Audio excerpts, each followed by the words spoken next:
একবার এক গ্রামে একজন বৃদ্ধ লোক থাকতেন। নাম তার আব্দুর রহমান। তিনি সারা জীবন নামাজ রোজা, কোরআন তিলাওয়াত আর গরিব মিসকিনের সাহায্য করে কাটিয়েছেন। গ্রামের সবাই তাকে বাবা বলে ডাকত। কিন্তু বৃদ্ধ বয়সে এসে তার দুটো চোখই প্রায় অন্ধ হয়ে গেল। দেখতে পান না কিছুই, চিকিৎসার টাকাও ছিল না।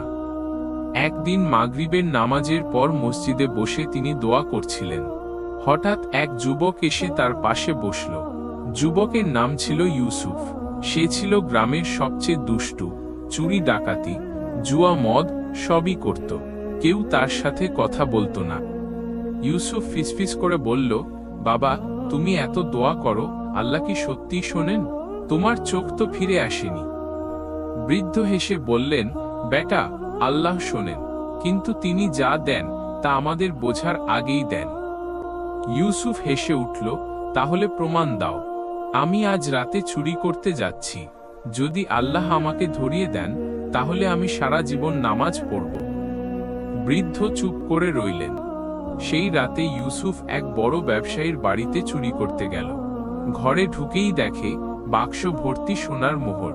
সে লোভে পাগল হয়ে একটা বড় থলে ভরতে লাগল। হঠাৎ বাইরে কুকুর ডেকে উঠল। ব্যবসায়ী জেগে গেল। ইউসুফ ভয়ে দৌড়াতে গিয়ে থলে ফেলে দিল আর জানালা দিয়ে লাফ দিয়ে পালালো, কিন্তু পড়ে গিয়ে তার পা ভেঙে গেল। ভোরবেলা গ্রামের লোক তাকে রাস্তায় পড়ে থাকতে দেখে তুলে আনলো। পা ভাঙা, শরীরে জ্বর, কেউ তার চিকিৎসা করতে রাজি হলো না। শেষে বৃদ্ধ আব্দুর রহমান খবর পেয়ে লাঠি ধরে হাঁটতে হাঁটতে তার কুঁড়ে ঘরে গেলেন। অন্ধ চোখেও তিনি ইউসুফের কপালে হাত রেখে দোয়া করলেন, ওষুধ কিনে দিলেন, নিজের হাতে খাইয়ে দিলেন। ইউসুফ কাঁদতে কাঁদতে বলল, বাবা, তুমি অন্ধ, তোমার নিজেরই তো কষ্ট, তবু আমার জন্য।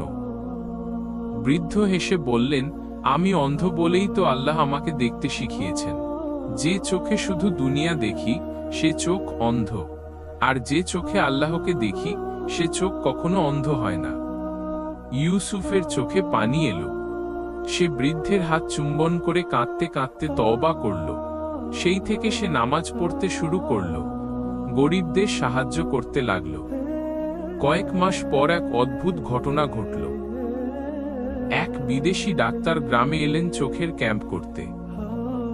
বৃদ্ধ আব্দুর রহমানকে অপারেশন করে তার দুটো চোখই ফিরিয়ে দিলেন।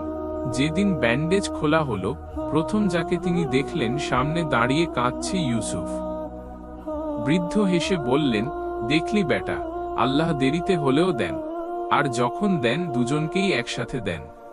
ইউসুফ মাটিতে লুটিয়ে পড়ে বলল, আল্লাহ আমাদের সবাইকে সেরকম হেদায়েত দিন। আমিন।